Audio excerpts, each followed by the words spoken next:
And they go 7-4 on Sea Pigeon, Bear's Nest 9-4, Royal Gay 6-1, Royal Mail 33-1, and all 4 show. And another... Runner, what's Ian Watkinson going to do? Well, he'll still obviously drop in, I would think, hoping Andy Tunnell will have to go on Bird's Nest, and maybe Royal Mail go with him. Royal Gay I don't think will go on, so Ian will be hoping for a good gallop. Because this horse can pull quite hard, Cuddy. Well, yeah, he pulled very hard at Newbury, but if he gets him switched off early on, he'll be okay, you know. How about, some people would say he's been on the go for a very, very long time and the Bird's Nest is fresh. How do you see the two horses? Well, he is on the go all the time in the flat, but he's been improving every run. Bird's Nest is a harder horse to beat when he's fresh, and he's gone in this ground before. He's always harder to beat when he's fresh, but I still think Sea Pigeon will beat him today.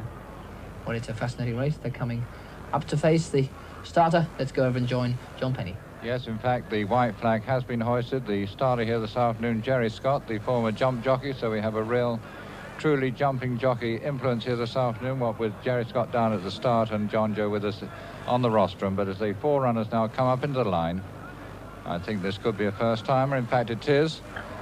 And nobody really wanting to go on, but Royal Mail, the white face, and Bird's Nest, they disputed. They run now towards the first of the 8 flights of hurdles. Then comes Royal Gay, and Ian Watkinson on Sea Pigeon being held up just about the back mark of the 4 as they come now into the first, with Royal Mail and his white face just leading Bird's Nest on the far side. And a very sedate gallop as they now hit the first, where Royal Mail is just the leader from Bird's Nest. Then comes Sea Pigeon and Royal Gay racing together in 3rd and 4th. They pass the stands. Andy Turnell, Bird's Nest on the far side, seeking to win this race for the 3rd time running, and he disputes it with Royal Mail on the near side with Philip Blacker. And then there's a gap to Sea Pigeon and Royal Gay. And so they go away to our right. And still no quickening of the pace, with Royal Mail just about in the lead from Bird's Nest. And this gap about 8 or 10 lengths to Royal Gay on the inside of Sea Pigeon. 2 flights of hurdles down the side of the course. Bird's Nest going the shortest way around with Royal Mail on the outside. Then comes Royal Gay, who's just in front of Sea Pigeon. So the 4 runners now race up towards flight number 2 as we spot them head on towards the left. That's Royal Mail and Philip Blacker. On the right, Bird's Nest and Andy Turnell. Then comes Sea Pigeon, the darker colours. Meanwhile, towards the right and just about last over there was Royal Gay and Colin Tinkler. On towards the flight number 3, Royal Mail, Bird's Nest still disputing it. They jump it together in front of the other 2, Sea Pigeon and also Royal Gay. So the 4 runners are now turning into the far side. And I'm wondering, John Joe, how would you be feeling at this stage of the race with Sea Pigeon? Well, I wish they were going on. I think Andy is stepping the pace up a little bit now. I'd be still quite happy where Ian is. Just maybe be getting a little closer at the moment, which he's doing so. And so they're running now towards flight number 4. Hardly any change in the order. Still the 2 leaders. That's Royal Mail towards the left, Bird's Nest on the inside, and Sea Pigeon and Royal Gay, they disputing 3rd and 4th places. Royal Mail put in the jump there to lead him by about a length, although Bird's Nest in close proximity as we see them now broadside on, and he's about half a length just between 1st and 2nd. Then that gap of about 4 or 5 lengths, Sea Pigeon just showing ahead of Royal Gay. And so as they continue down that far side, still no change in the order, but the pace definitely quickening. Bird's Nest, Royal Mail, Sea Pigeon and Royal Gay. Up to the next. And the 2 leaders jump it well. And so they now emerge from behind the trees at the far end of the course, and it's Bird's Nest and Royal Mail still. And really the placings and the distances haven't altered very much. Sea Pigeon now gone about a length and a half up on Royal Gay, who's now the back mark of the 4. So the 4 runners now making their way into the straight of this, the Bellway fighting 5th hurdle. Bird's Nest on his way to attempt to win it for the 3rd time from Royal Mail. Sea Pigeon now taking closer orders. They come now into the penultimate flight. Bird's Nest now setting light for home. And Royal Mail now beginning to lose touch, but here comes Sea Pigeon.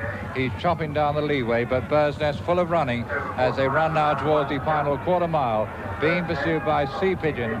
Sea Pigeon, who seems to be cruising up, but Bird's Nest still has the best argument. They come now into the final one, but Sea Pigeon, they're right on terms. They come now towards the final flight, but Bird's Nest is over first. Sea Pigeon on the near side, and they've now gone clear the other two. They've got about 100 yards still to go, and it's Bird's Nest on the far side. Sea Pigeon fighting hard, and as Sea Pigeon now goes into the lead, and Sea Pigeon now takes it, and as they come towards the line, Sea Pigeon wins it from Bird's Nest, and those two finish a long way clear of Royal Mail, who's to come up to take third place in front of Royal Gay. And so the result of the Bellway fighting fifth is first, number 3, Sea Pigeon, owned by Mr. Pat Muldoon, trained by Peter Eastby and ridden by Ian Watkinson. Second, number 1, Bird's Nest, owned by Mr. I.C. Scott in partnership with his trainer, Bob Turnell, who incidentally is 64 today, so birthday wishes to Bob Turnell, wish it could have been a winner, and also the completing of the 3-timer for Bird's Nest in this race. And of course, Bird's Nest was ridden by Bob's son, Andy. And so that's the 1-2 of the Bellway Fighting Fifth Hurdle, an exciting race. So let's go back and rejoin the closing stages as we pick up the voice of Bruff Scott. And remarkable things here, because first of all, Bird's Nest on the right had hung pretty severely. You see Andy Turnell pull his whip over to his left hand. He can go very, very dramatic to the left, Bird's Nest. But Sea Pigeon, it looked to be in a bit of trouble on the turn, but he's come really good. But I wasn't quite sure how much he was going to find. John Joe himself was saying, I don't think he's going to find very much. And we were all very worried as he came to the last. It was going to depend on how they jumped and how much they found. Well, here they come to the last now.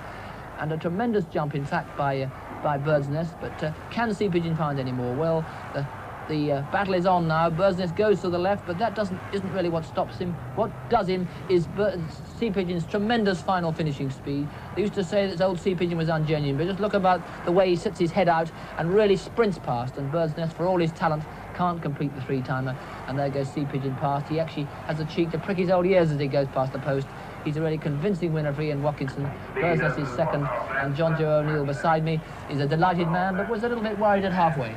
Yeah, it was. The ground be a bit sticky around the bottom corner. It's always the worst around there, and going to the last, he looked, I didn't think he was going to find as much as he did, but once he gets the race and he knows he's got the race, he really puts his heart and soul into it, and there was nothing going to beat him up the running.